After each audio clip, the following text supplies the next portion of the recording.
So thanks for coming, Dave.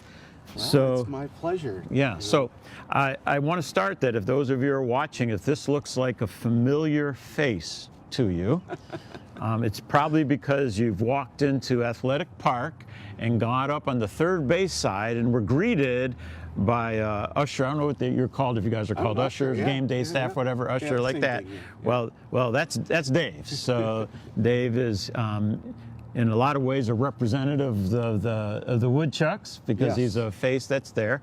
But we also have a further relationship with Dave through the ministry of Bridge Street Mission, because he's also benefited from our ministry. So yes, very much so. Yeah, so before we get into that, I also have to share with people, if you ever drive down First Avenue, the one-way street, and you see two guys in their mid-60s, all right, playing catch in the parking lot, all right? For three of us. Well, yes, we did three of us last time. That would be Dave and myself. So we both have a love for baseball. And, yes, we do. And so we've kind of really enjoyed that. So that's excellent. So Dave, share as much as you feel comfortable in sharing. I know when I first met you, you were, well, you would, as you would say, a day away from being homeless. Yep. So can you talk through that? Sure. I'm sure how long ago it was, to tell you the truth. Oh, that I don't know if that really matters. Okay. I'm going to ask you to hold that up a little bit higher, because sometimes we get the traffic noise. Okay. Yes, I knew I was in trouble with substance abuse, alcoholism, and I got to a point where things were not going well. So I went to a local healthcare facility for 4 days, kind of get my act together, and then it was, where am I going to live? So it was the weekend, and I called the late great Todd Van Ryn, who I miss every day, and left messages on, I think it was Saturday and Sunday, needing a place to live. And the counselors at this facility suggested I call Bridge Street Mission. Didn't know anything about it. I thought everybody was in the outreach center, that little house. Yeah. So,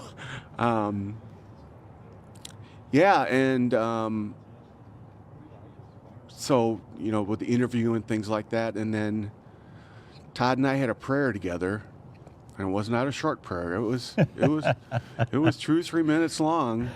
But when we ended the prayer, I told myself, "You're going to be okay.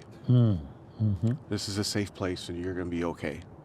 And that lifted a great weight off my shoulders. And since I finished the program, I've been a cook at 2 different locations, and still do volunteer to do breakfast with another friend of mine from around here. And so it's a way for me to kind of keep up with the guys, you know, because I know them, you know, I've known these guys for months. So it's always good to see them, and always check in and see how they're doing. You know, someone said he left, you know, or whatever, and I feel sad. But it's just kind of a brotherhood, you know. So, you know, I try to get back whenever I can. All right, we definitely appreciate that, you using your skills to really serve. So let's go back to what, other than that initial entry into the program.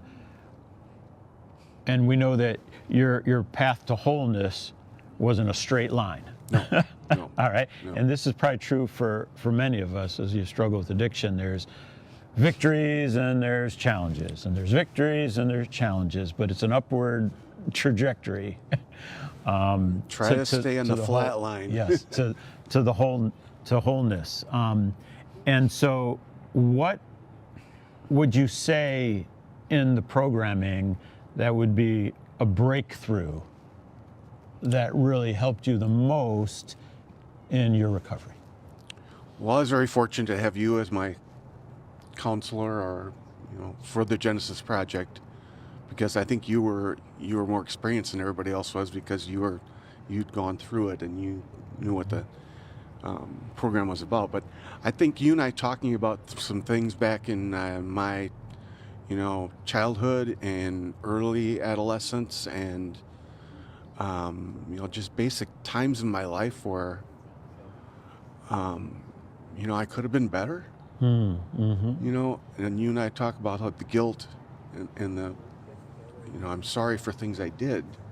We talked about that shame, and I guess it's good to kind of address it. You and I talked about it, pretty extensively, and so that was part of it. It's, I think anytime you got something bottled up in your head and whatever, and you've got someone who cares about you and wants to help you, once you rid yourself of that, it's a better day. Okay, yeah. Well, it's called freedom. Yes. Did you see my shirt, by the way? Oh, no, I didn't. Okay. Oh, you're a Lutheran before it was cool. So yeah. So let's talk about that aspect of the of the program. One of the things that we always encourage for a person in recovery is to be connected with a faith community. Yes. And it's not just about learning more things about God. It's about being in relationship with healthy people. Exactly. And so could you maybe share a little bit about your faith journey and how that has been now instrumental in your recovery? Sure. You and I talked where I was baptized, confirmed, acolyte, Sunday school, Awana, did all that stuff. But then when I got into high school and stuff, it was just like there were more important things to do, And so I was never, I try to be the best Christian, the best citizen I can every day. And I always have been that way, but I was not connected with the church for many years. So when I moved here from Sturgeon Bay, I had a really nice church in Sturgeon Bay. And then when I came to town, I was shopping around,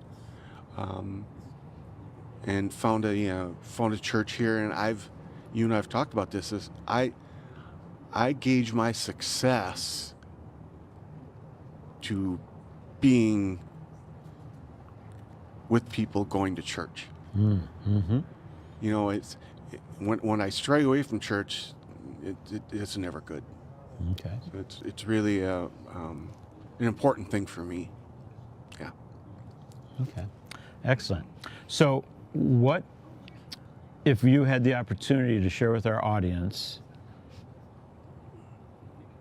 what probably most people don't understand about homelessness and addiction, what would you want those people to know?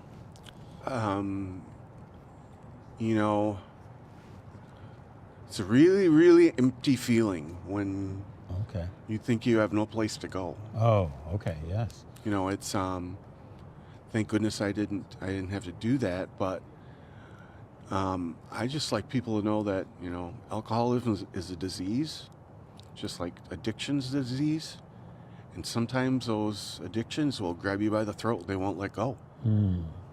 And that's when you're down at your, really downward spiral where you're in a dark, dark, dark, dark place where you never want to go again. But it can happen to anybody. I was certainly predisposed because of my family history. But that doesn't excuse the fact that, I've got a problem, and I have to deal with it every day. Okay. And that's what I like, being around the guys at the mission is, finding out what they're doing every day, and get a job yet, do what you're doing, things like that. So it would just be a cautionary tale that, especially in Wisconsin, alcoholism is a troubling sport. Yeah. Yes. Yeah. So I want to finish with this question. Okay. Because I think it really applies to your commitment to be connected to people. Yes. So you recently, you don't have to go into details of what it was, but you went through some really health issues. Yes. Recently, and I noticed the outpouring of support that you received. Oh, yeah. It was- Can you comment on that? And was that surprising? Was that something you think of would have happened before these connections? You know, No, none of which would happen not for the connections. I had a pastor from my church come and give me communion while I was in the hospital. Wonderful man. I was kind of snoozing a little bit one day, and then I look up and there's 5 big guys from the mission over my bed. okay. Hey, Dave, how are you? It's Yeah. like, I'm doing good, man. Thanks for coming out. Yeah. That was a shock. And former director, its mission, came and visited me every day, and also brought his son a couple days. So the support was, as I expected, good people would do. Yeah. You know, I mean, I expected it, but it wouldn't have happened without connections. So. Yeah, I just noticed when I came to see you, there was Bert the driver. Yeah. You know, and then soon there was somebody else, and it was like, whoa, you know, we got to let this man rest and heal. So yeah, but that I think that's a, you know, we get connected with the church out of obedience. Yes. Because it's the right thing to do. We don't do it so that we can get blessed by other people. But often the outcome of our obedience is that, wow. I know this happened. My daughter died 2 years ago. Yeah. You know, Yeah. and it was amazing. I don't go to church so that I could get support for when my daughter dies. But when my daughter died, it was amazing at the outpouring of support. And we All over the helped- country. Yes, literally the world. Because we were in a missionary organization, but these relationships of people we knew just gave us so much support, and that's not why we are in church. No. But it's amazing how God provides, because we chose to be obedient to Him. When we had, and so often for many people who struggle with addiction, they're disconnected. Yes. You know, they've chosen to isolate themselves. And so I think that sometimes robs them of the very thing that they need.